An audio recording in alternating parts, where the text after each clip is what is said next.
1 Korintus 15 ayat 1 sampai berapa tadi Pak Peng? Ayat 1 sampai 11. Baik, saya akan bacakan kebenaran firman Tuhan yang terambil dari 1 Korintus 15 ayat 1 sampai 11. Beginilah pembacaan kebenaran firman Tuhan. Dan sekarang, saudara-saudara, aku mau mengingatkan kamu kepada Injil yang aku beritakan kepadamu dan yang kamu terima, dan yang di dalamnya kamu teguh berdiri. Oleh Injil itu kamu diselamatkan, asal kamu teguh berpegang padanya, seperti yang telah kuberitakan kepadamu. Kecuali kalau kamu telah sia-sia saja menjadi percaya. Sebab yang sangat penting telah kusampaikan kepadamu, yaitu apa yang telah kuterima sendiri, ialah bahwa Kristus telah mati karena dosa-dosa kita, sesuai dengan kitab suci, bahwa ia telah dikuburkan, dan bahwa ia telah dibangkitkan pada hari yang ketiga, sesuai dengan kitab suci, bahwa ia telah menampakkan diri kepada Kefas, dan kemudian kepada ke-12 muridnya. Sesudah itu ia menampakkan diri kepada lebih dari 500 saudara sekaligus. Kebanyakan dari mereka masih hidup sampai sekarang, tetapi beberapa di antaranya telah meninggal. Selanjutnya ia menampakkan diri kepada Yakobus, kemudian kepada semua rasul. Dan yang paling akhir dari semuanya, ia menampakkan diri juga kepadaku, sama seperti kepada anak yang lahir sebelum waktunya. Karena aku adalah yang paling hina dari semua rasul, bahkan tidak layak disebut rasul, sebab aku telah menganiaya jemaat Allah. Tetapi karena kasih karunia Allah, aku adalah sebagaimana aku ada sekarang, dan kasih karunia yang dianugerahkannya kepadaku tidak sia-sia. Sebaliknya, aku telah bekerja keras daripada mereka semua, tetapi bukannya aku, melainkan kasih karunia Allah yang menyertai aku.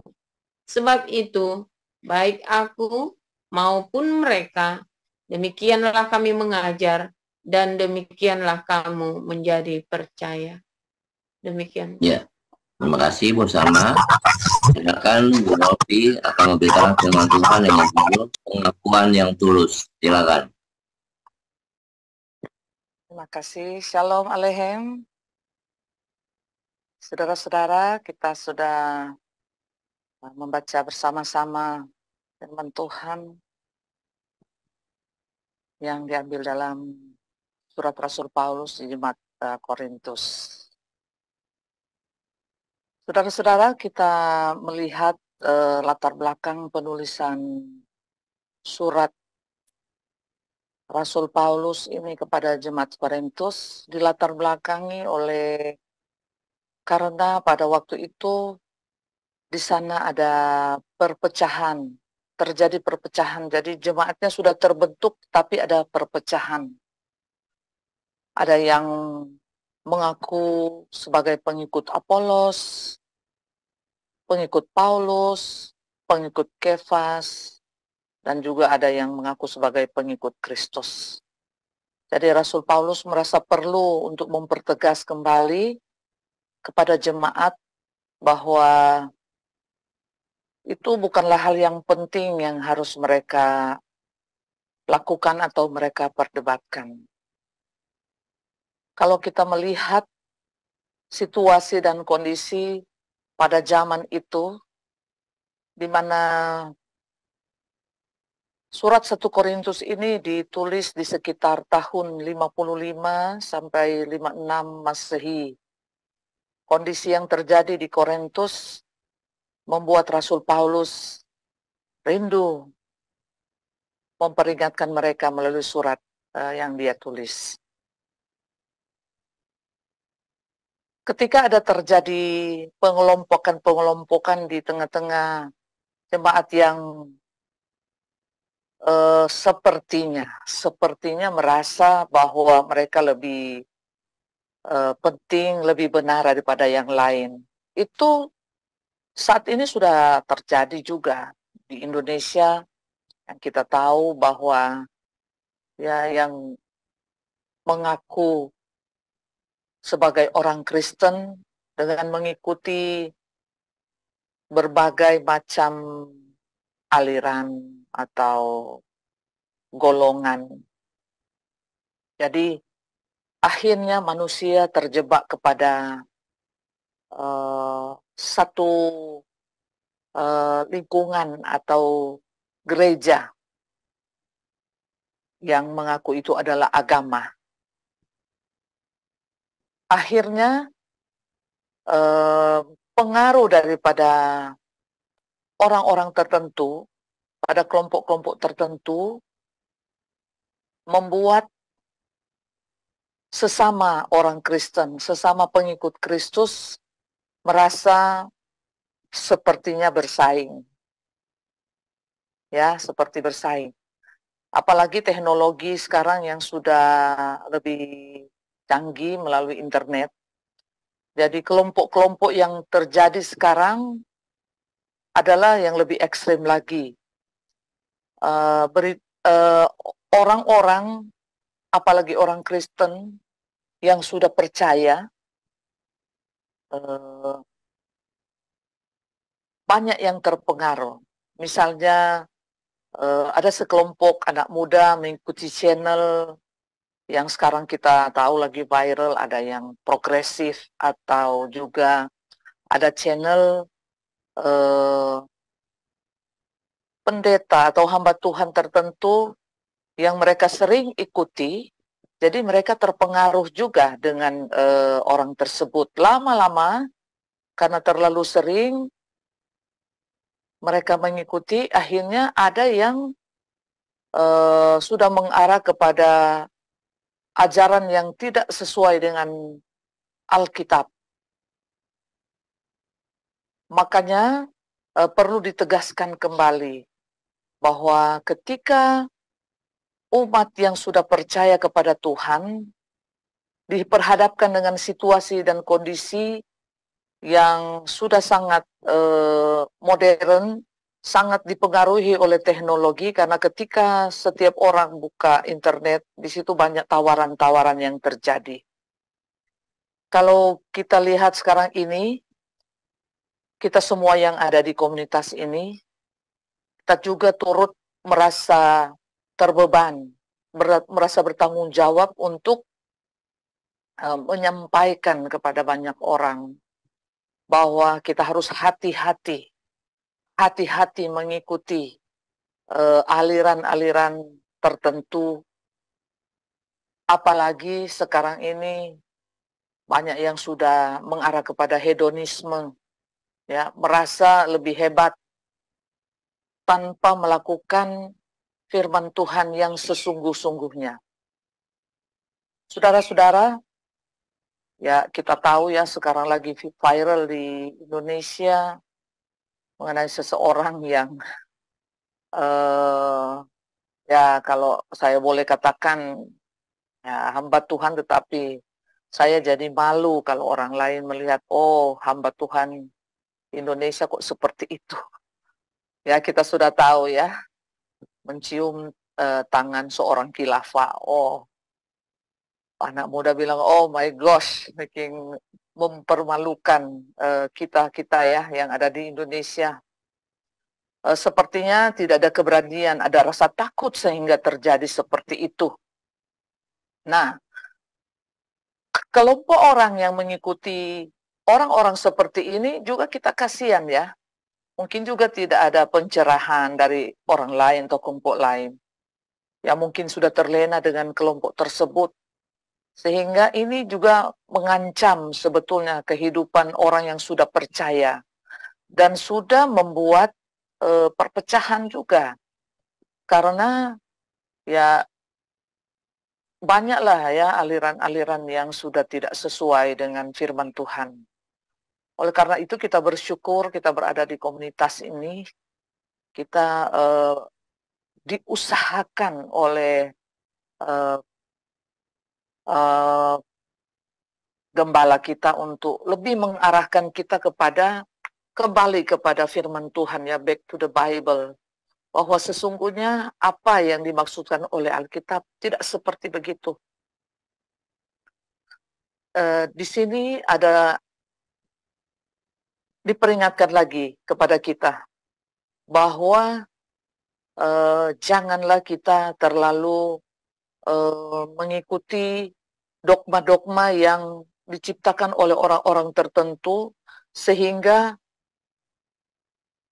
terjadi bisnis agama, terjadi bisnis Alkitab ya, seperti yang kita sudah dengar-dengar dalam pengajaran di kelas kita dan di pertemuan-pertemuan Hagios. Saya merasa bersyukur karena seperti yang kita sudah baca tadi, bahwa Rasul Paulus telah melakukan tugasnya dan terjadi satu pengakuan dari Rasul Paulus sendiri bahwa sebetulnya Rasul Paulus tidaklah layak. Dia adalah seorang yang hina, yang sebelum dia mengikuti Kristus, dia menganiaya jemaat Tuhan. Oleh karena pengalaman hidupnya yang sangat pahit, sangat jahat, ketika dia bertemu dengan Tuhan Yesus. Nah, itu yang menjadi kekuatan bagi dia. Tuhan memberikan dia kesempatan untuk hidup, terus hidup, dan bisa melihat pada saat matanya menjadi buta, dan Tuhan memakai dia. Rasul Paulus memperingatkan secara jelas bahwa inti daripada pemberitaan firman Tuhan adalah bukan terkotak-kotak, bukan mengikuti ajaran-ajaran golongan tertentu, tetapi inti daripada iman percaya kita, inti daripada Injil atau kabar kesukaan, kabar sukacita, kabar keselamatan, yaitu kita percaya kepada satu-satunya Tuhan kita, satu-satunya Juru Selamat kita, yaitu Yesus Kristus yang datang ke dunia, firman yang menjadi manusia. Sebagai manusia dia telah disalibkan mati, tetapi dia dibangkitkan karena maut tidak berkuasa atasnya. Karena dialah Allah sendiri yang telah menciptakan dunia ini dan yang telah menyelamatkan kita lewat karya penyelamatannya di atas kayu salib. Itulah yang terpenting bagi kita. Ketika kita mengakui bahwa Tuhan Yesuslah Juru Selamat kita, Dia telah mati, disalibkan, dikuburkan, dan bangkit. Itu yang menjadi pokok pemberitaan kita kepada banyak orang yang belum percaya kepada Tuhan. Kita jangan terjebak kepada aliran-aliran atau kelompok tertentu yang mengambil untung daripada komunitas mereka.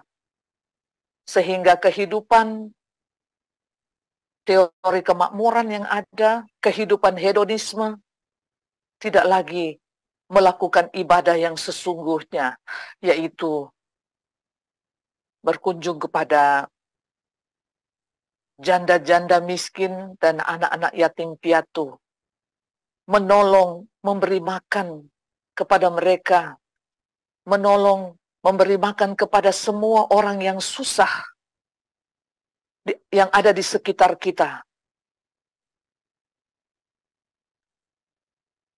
Yang harus dilakukan dengan tulus ikhlas.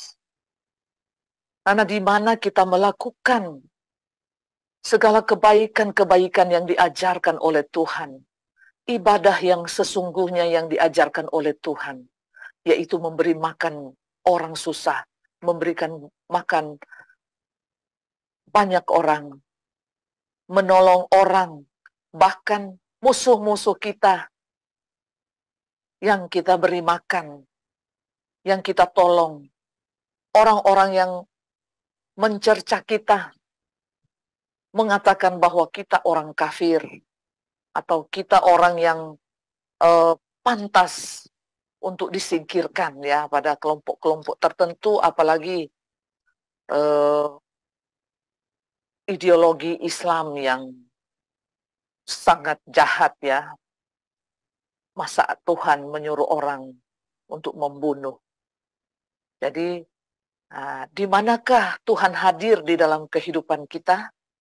Yaitu di saat kita memberi makan musuh kita, di saat kita mengasihi mereka, di saat kita menunjukkan bahwa Kristus hidup di dalam kita.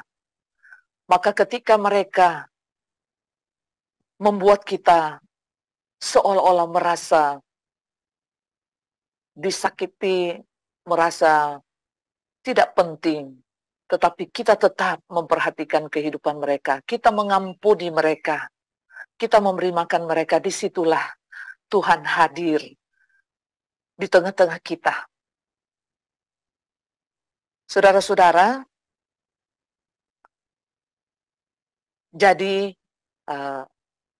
sekarang ini kita dikuatkan lagi dengan firman Tuhan, di mana supaya kita jangan menjadi seperti di jemaat Korintus pada zaman itu, di sekitar tahun 55, tahun 56 Masehi, yang terpecah belah akibat daripada golongan-golongan.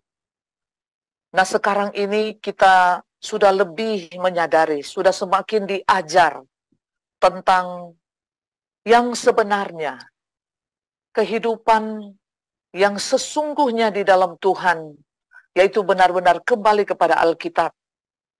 Pemberitaan tentang kabar kesukaan Injil Yesus Kristuslah yang menjadi pokok kehidupan kita. Saudara-saudara, seperti yang tertulis di dalam Roma 9 ayat 1, ya, Rasul Paulus pernah mengatakan, aku mengatakan kebenaran dalam Kristus, aku tidak berdusta. Jadi Rasul Paulus betul-betul dengan tulus ikhlas menyampaikan tentang kebenaran tentang Kristus. Jadi dia tidak mengharapkan imbalan. Dia tidak meminta-minta kepada jemaat. Dia tidak berusaha memanipulasi jemaat supaya memberikan misalnya perpuluhan atau memberikan sesuatu yang pantas untuk dia terima. Rasul Paulus telah bekerja keras dalam kehidupannya sehari-hari. Seperti kita ketahui, Rasul Paulus adalah ahli di dalam membuat tenda. Jadi dia juga membuat tenda tersebut untuk membantu untuk memenuhi kebutuhan hidupnya sehari-hari. Di sini dia sedang mengajar kepada jemaat ya, supaya jemaat tidak melihat dia adalah seorang hamba Tuhan yang meminta-minta dengan cara-cara mungkin yang halus atau dengan cara yang terang-terangan. Jadi saudara-saudara, dalam Korintus ini kita bersyukur bahwa kita juga sudah diingat-ingatkan kembali.